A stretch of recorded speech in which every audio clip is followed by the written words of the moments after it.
So this time we are going from this VEF area in the direction of Alfa shopping mall, and this is a Teika area in Riga, which is one of the nicest areas, which was mainly built after World War One and just after World War Two. So yeah, previously you could see the building site for State Security Bureau that was kind of controversial in Riga because there was an old area which people wanted to be used as a park, but they had plans for the security bureau building there. So it's funny that it's just written there that there will be an office building, although we know what will be there.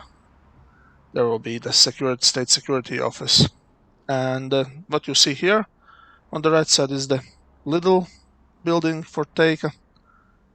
I think, yeah, it's maybe not that hard, not that easy to see that, but yeah, there will be a little, and on the left side there's some Soviet modernist architecture, nice example of building there. This area was mainly built up in 1930s, and of course, as you can see on the left side, there's some Soviet community blocks too. So in the later years, there were also some additions here on Brīvības Brīvības Street.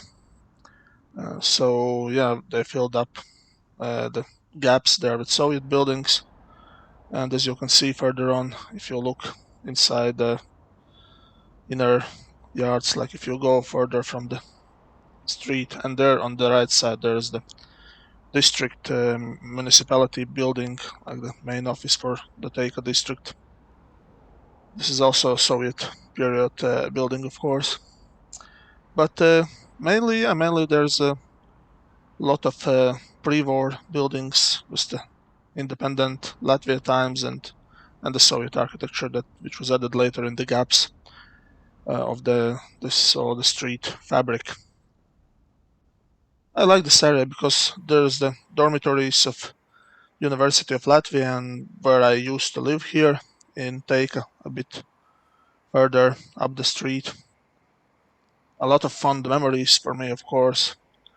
And all these buildings, it's still like a continuation of the center. And here on the right side, there's I think it's now a fast food place, but it used to be 24/7 shop where you could buy alcohol even after 10 o'clock, which is not allowed in Latvia, but we used to do that sometimes, and they did it, so sold it illegally.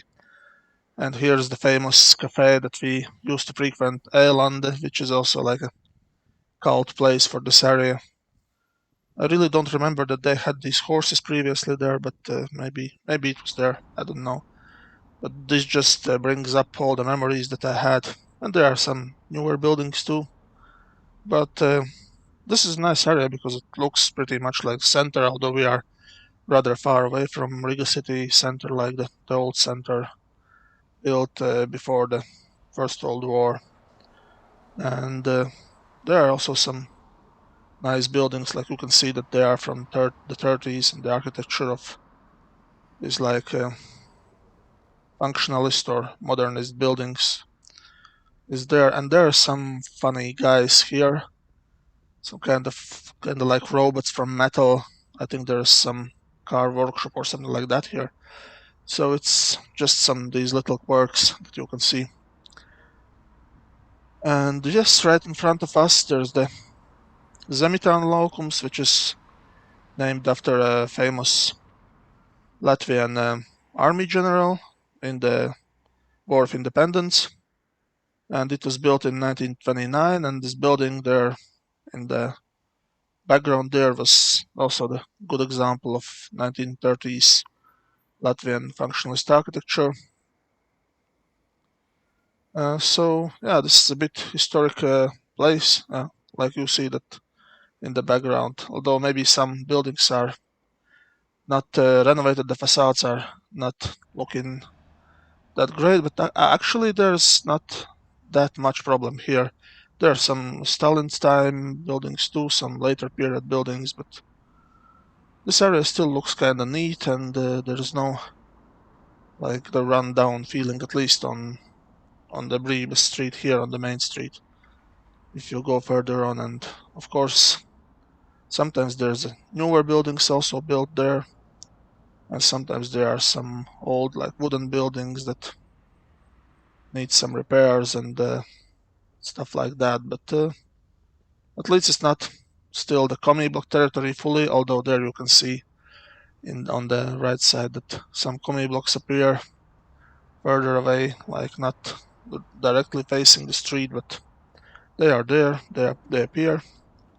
And yeah, inside, if you look further out from the main street, there's some of those commie blocks and not really that well maintained streets. But there's also like this one, some old wooden house which just waits for better days. At least it's not torn down, and maybe it will be renovated hopefully soon. Somebody will take care of it. And of course there's some modern junk like this car wash place. But I would say that it's a rather interesting street, and it still maintains this fabric of like buildings just in a row on the street, like it should be. There's no like change to this microrayon or micro district as it is in Soviet, that you just have commie blocks everywhere. There's some more recent like 90s palaces you can see there, something like that. Some new Russians or new Latvians doing their stuff in the 90s, building these interesting places, or like this house on the right side, which is also some kind of a early 2000s, I think, stuff.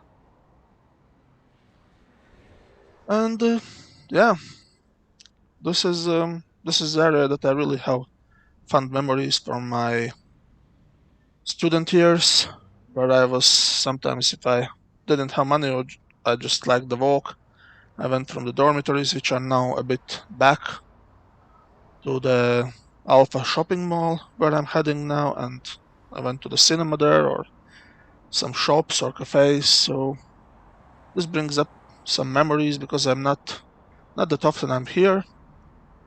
So it's just felt to be interesting just to have a walk on a Saturday, to look around what has changed there, what hasn't changed. Maybe not that much has changed, but there are some new buildings there now, and some new stuff like this Sazietis Migla place in that wooden building, and that blue one, which is like a local chain for student bars or something like that in Latvia, which has really exploded in popularity in the last few years, because some time ago it was just one place like that when I was a student, and now they are everywhere in the Riga, in various districts, and also in other Latvian towns. There are in this area already some commie blocks more like, and the Soviet architecture, because in this place really there was no building in 20s or 30s. I think there was no building works done here. So it's all now starts like the Soviet period stuff that was built here, like the Stalin's these two-story houses in front of us, like Stalinist architecture, and on the right side the four-story bigger Stalinkas, so as we call them in Russian and probably in English too, because there's no better name for them. And as we go further, there's this rather big district with this Stalin period, like early 50s, I think, two-story buildings for workers here. And on the right side, there's also a new building being built for Gulbis laboratory, which is like one of our main laboratories that tests for COVID now and does all the medical testing. So they are really on the high up now. And actually, they are like the biggest laboratory, I think, in Latvia, and they are building their new headquarters here. As you can see, EGL, the big letters, and Gulbis laboratory. I don't remember how was the guy called. Was it Edwins or something like that? But yeah, it's his name, surname, and laboratory, EGL. And that is like the top laboratory in Latvia. And yes, and you look on the right side, then you can already see Alfa shopping mall, which used to be a Alfa factory in Soviet times, like a huge factory, and then they repurposed it for shopping mall in early 2000s, and then built up some more areas, some more buildings to it. So now I think it's the largest shopping mall in Latvia at the moment. Acropolis is a bit smaller in total area, I think. So yeah, and there's a lot of public transport stops, and actually you can also go further. And there, if you go further, there's the Yugla area. There's some more like Soviet period architecture, and the commune block districts start there. But yeah, you need to go for some time still there. There's a forest and stuff, and I didn't want to go any further. But here's a tram. Here's a good public transport, and in future there will be a train stop also here next to Alpha, so you'll be able to go there by train. But currently, yeah, currently there's, you can see where we are with this red arrow, so it's really like some distance away from city center. And yeah, and actually if you look, you can see the Z towers actually from there, which was surprising for me when I first saw them, because it seems that they are so far away, like, I'm not sure, maybe 7 kilometers or even more. And although Riga is flat, I thought that they would be like lost among all the buildings, but it's interesting that you can see them from there. And yeah, the frequent tram transport here, and I really like the area. Yeah. Here, I think in future, somewhere there will be a train stop, and maybe this building will be renovated, hopefully, and it will look a bit better. But yes, then I waited for a tram, and I went back to the city center. So that's it for me today.